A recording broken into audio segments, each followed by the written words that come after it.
बिस्मिल्लाहिर्रहमानिर्रहीम। अस्सलामुअलैकुम dear students, आज हम नेशनल बुक फाउंडेशन बुक 1 का चैप्टर 9 स्टार्ट करने जा रहे हैं, जिसका टाइटल है डाइवर्सिटी अमंग एनिमल्स। देखें, जिस वक्त हमने चैप्टर 8 पढ़ा था डाइवर्सिटी अमंग प्लांट्स, उसमें हमने क्या देखा था कि प्लांट्स के अंदर एक बहुत बड़ी वैरायटी है जो उनके shape, size, structure, reproductive features के लिहाज से है। इसी तरह से जब हम एनिमल्स को देखते हैं तो उसके अंदर भी हमें एक बड़ी वेरिएशन या वैरायटी नज़र आती है, जिसको आप ना बायोडाइवर्सिटी का नाम देते हैं। वो जो डाइवर्सिटी है अमंग एनिमल्स, वो हम इस ग्रुप के अंदर इस चैप्टर के अंदर देखेंगे कि वो जो डाइवर्सिटी है वो किस तरह से है, वो कौन कौन से फीचर्स हैं जिसके बेस के ऊपर हम एनिमल्स को जब वो ग्रुप्स के अंदर डिवाइड कर रहे हैं। लेकिन इस डिटेल में जाने से पहले मैं एक यहाँ पे थोड़ी सी एक डेफिनेशन से डिस्कस कर लेता हूँ एनिमल बॉडी की। कि देखें, जो आपने प्रोटिस्टा वाले चैप्टर के अंदर एनिमल लाइक प्रोटिस्ट पढ़ा था, वो एनिमल लाइक प्रोटिस्ट क्यों थे कि उनका जो सेल स्ट्रक्चर होता है वो एनिमल सेल से मिलता है। कैसे कि उसमें कोई सेल वॉल नहीं होती, आउटर जो कवरिंग होगी वो सेल मेम्ब्रेन की है। इसी तरह से उनके अंदर क्लोरोप्लास्ट वगैरह नहीं होता, तो वो एक एनिमल सेल बन रहा था। स्मॉलर वैक्यूल्स होंगे, न्यूक्लियस है वो क्या है सेंटर में होता है। तो ये इस तरह से वो एक यानी टिपिकल जो एनिमल सेल का स्ट्रक्चर है वो उन प्रोटिस्ट का है। लेकिन जो डिफरेंसेस थे वो ये थे कि वो यूनिसेलुलर होते हैं या सिंपल कॉलोनियल टाइप ऑर्गेनिजम्स हैं। उनके अंदर हमें किसी किस्म की जब वो ऑर्गेनाइजेशन नज़र नहीं आती, इसलिए आप उनको जब वो ट्रू एनिमल्स नहीं कह सकते। लेकिन जो एक ट्रू एनिमल बॉडी होगी वो क्या होगी?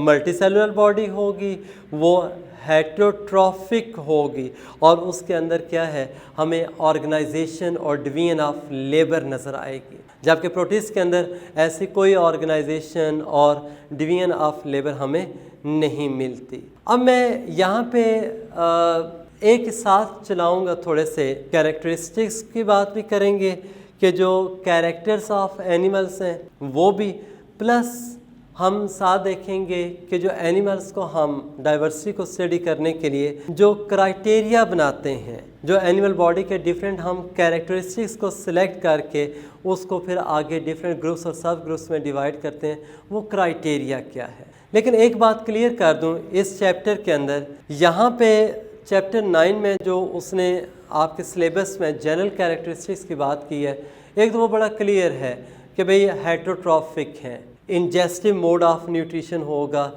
डाइजेस्ट करते हैं फिर उसको फूड को एब्जॉर्ब कर लेंगे, बाकी उसमें ऑर्गेनाइज मल्टीसेलुलर बॉडी होगी। ये सारे फीचर्स अपनी जगह पे। लेकिन आगे जो उनके अंदर डिफरेंट टाइप्स के सिस्टम्स हैं, डाइजेस्टिव सिस्टम, रेस्पिरेटरी सिस्टम्स, उनको पहला जो जनरल कैरेक्टर्स का टॉपिक है उसके अंदर उसने कंपैरिजन के साथ लिखा है कि डाइजेस्टिव सिस्टम फॉर एग्जांपल जो फर्स्ट ग्रुप है उसमें किस्सा का होगा, सेकंड किस्सा से। मैं फ़िलहाल उस डिटेल में नहीं जा रहा। उसके एक रीज़न है, क्योंकि अभी हम ये चैप्टर स्टार्ट करने जा रहे हैं, हमने अभी एनिमल्स के डिफरेंट ग्रुप्स नहीं पढ़े हुए। तो यहाँ पे अगर मैं वो सारी डिटेल बताता हूँ, किस में सैक लाइक डाइजेस्टिव सिस्टम होगा, किस में एब्सेंट होता है, किस के अंदर जब वो ट्यूब लाइक है, किस में simple tube like digestive system है, किस में जो कम्प्लेक्स है, वगैरह वगैरह, इस तरह के फिर वो कंफ्यूज हो जाएंगे आप। मेरी कोशिश ये होगी कि अभी मैं ये चैप्टर स्टार्ट कर रहा हूँ, मैं यहाँ पे जो criteria for classification of animals है उसको डिस्कस करूँगा, तो उसमें बहुत सारे फीचर्स आ जाएंगे। फिर मैं आगे जब 1 बाय 1 जो एनिमल के जो ग्रुप्स होंगे उनको डिटेल के साथ डिस्कस करूँगा। एंड के ऊपर आप इन जनरल कैरेक्टर्स को देखिएगा, वो पूरे ग्रुप्स पढ़ने के बाद ये सारे पॉइंट्स आपके लिए इजी हो जाएंगे। तो let's start with criteria for classification of animals. Dear students, criteria for animal classification में जो वर्ड क्राइटेरिया यूज़ हुआ है, इससे मीनिंग हम क्या लेंगे? देखें, जिस वक्त हम एनिमल्स को ग्रुप्स में डिवाइड करते हैं तो हम एनिमल बॉडी का कोई ना कोई एक फीचर, कोई ना कोई एक कैरेक्टरिस्टिक सेलेक्ट करते हैं, और वो जो कैरेक्टर होगा उसके बेस पे आप जब वो उसको क्लासीफाई करेंगे तो उस कैरेक्टर को आप क्या कहेंगे? वो उस क्लासिफिकेशन के लिए क्या एक तरह का क्राइटेरियन है। फॉर एग्ज़ाम्पल आपने लोअर क्लासेस में पढ़ा है इनवर्टिब्रेट और वर्टिब्रेट्स, एक जनरल मैं उसमें ना क्लासिफिकेशन की बात कर रहा हूँ। इनवर्टिब्रेट्स के लिहाज से आप क्या कहते हैं कि भाई ऐसे हैं कि जिनके अंदर बैक बोन यानी वर्टिब्रल कॉलम नहीं है, और वर्टिब्रेट्स क्या है उनमें बैक बोन है। यानी ये हमने एक ब्रॉड सी कैटेगरीज जो दो बनाई ना एनिमल्स की, एक में नहीं थी बैक बोन, दूसरे में है वर्टिब्रेट इनवर्टिब्रेट। तो ये वर्टिब्रल कॉलम का जो मौजूद होना या ना होना, ये क्या एक तरह का क्राइटेरियन है। तो इसी तरह से हम ना डिफरेंट तरह जो क्राइटेरिया के लिहाज से कैरेक्टर्स लेंगे, उनमें सबसे पहले जो आएगा वो होगा classification based on organization, based on organization of tissues. अब देखें ये जो based on organization of tissues है, इससे मीनिंग क्या है। यहाँ पे मैं एक थोड़ी सी बात कर देता हूँ। लेवल्स ऑफ बायोलॉजिकल ऑर्गेनाइजेशन जो हम टॉपिक पढ़ते हैं, उसमें हम जो एक लाइफ का जो बेसिक लेवल जहाँ से स्टार्ट करते हैं ना, हम ये कहते हैं कि भाई सब एटॉमिक लेवल, जिसमें इलेक्ट्रॉन प्रोटॉन्स आ जाते हैं। फिर उससे नेक्स्ट लेवल क्या होगा लाइफ के ऑर्गेनाइजेशन में, एटॉमिक लेवल, जिसमें बायो एलिमेंट्स की बात हो जाएगी। फिर उनसे जो नेक्स्ट होगा एटॉमिक से मॉलिक्यूलर लेवल, और उस मॉलिक्यूलर लेवल पे हम बायो मॉलिक्यूल्स की, ये कार्बोहाइड्रेट, प्रोटीन्स, डीएनए, आरएनए, इस तरह की बात करते हैं जो उन्हीं बायो एलिमेंट से मिल के बने थे। फिर हम आ जाते हैं ऑर्गेनल्स लेवल पे, वही बायो मॉलिक्यूल्स मिल के क्या बनाते हैं, ऑर्गेनेलिस। फिर आगे सेल लेवल आ जाता है जो बेसिक लेवल था, या आप कह सकते हैं कि एक ऐसा लेवल है जहाँ से लाइफ स्टार्ट होती है। फिर उसके बाद वो जो एक सेलुलर लेवल था, एक सिंगल सेल आपने लिया, अब बहुत सारे सेल्स आपस में मिलके क्या करते हैं, टिश्यूज़ बनाते हैं। और टिश्यू को आप जैसे डिफाइन करते हैं ना, a group of cells which performs the same function. तो यहाँ पे अब वही आ जाता है कि वो जो सेल का लेवल है, अब प्रोटिस्ट के अंदर वो कोई टिश्यूज़ वगैरह नहीं बनी थी, कोई ऑर्गेनाइजेशन नहीं हुई। लेकिन अब हम कहते हैं जब एक एनिमल बॉडी ऑर्गेनाइज्ड होती है तो उसके अंदर क्या होंगे, वो सेल्स अरेंज होके क्या एक बिगर मल्टी सेलुलर बॉडी बनाएंगे। लेकिन अब नेक्स्ट क्वेश्चन ये आ जाता है कि ठीक है मल्टी सेलुलर बॉडी बन गई, क्या वो सेल्स उसमें कोई टिश्यूज़ भी बना रहे हैं कि नहीं।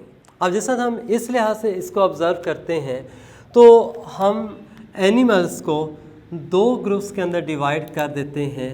एक को हम नाम देते हैं पैराजोआ का, और दूसरा जो ग्रुप होगा उसको हम मेटाजोआ भी कहते हैं, या सिंपली उनको आप मेटाजोआ भी कह सकते हैं। यानी इस तरह से क्या है कि जब हम टिश्यू ऑर्गेनाइजेशन की बात करते हैं कि कौन से एनिमल्स हैं कि जिनके अंदर टिश्यू ऑर्गेनाइजेशन हो गई है, यानी सेल्स जो हैं वो ग्रुप के फॉर्म में अरेंज होकर वो टिश्यूज़ बना रहे हैं। अब देखें उसमें ना जिनके अंदर मैं यहाँ पे लिख देता हूँ इस तरह से नो टिश्यूज़, यानी जो पैराजोआ होगा इसमें किसी किस्म की टिश्यू ऑर्गेनाइजेशन नहीं होती, जबकि टिश्यूज़ प्रेजेंट या tissue organization present in Metazoa.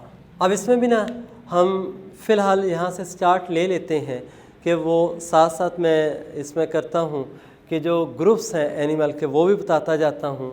जो पैराजोआ होगा उसके अंदर जो एनिमल ग्रुप हम रखते हैं वो है स्पॉन्जिस, या जो फाइलम एक बनाएंगे पोरीफेरा। ये एक ऐसा ग्रुप होगा फाइलम पोरीफेरा वाला कि जो कि क्या है पैराजोआंस में आएंगे।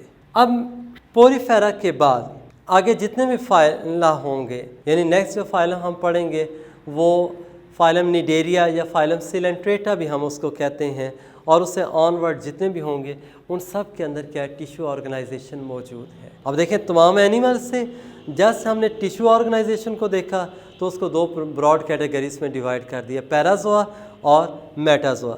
पैराजोआ में कौन सा ग्रुप आ रहा है जिसमें कोई टिश्यू ऑर्गेनाइजेशन नहीं थी, और उसमें जो फाइलम पोरीफेरा है जो हैं बेसिकली इनवर्टिब्रेट्स, वो इसके अंदर हम क्या करते हैं इंक्लूड करेंगे।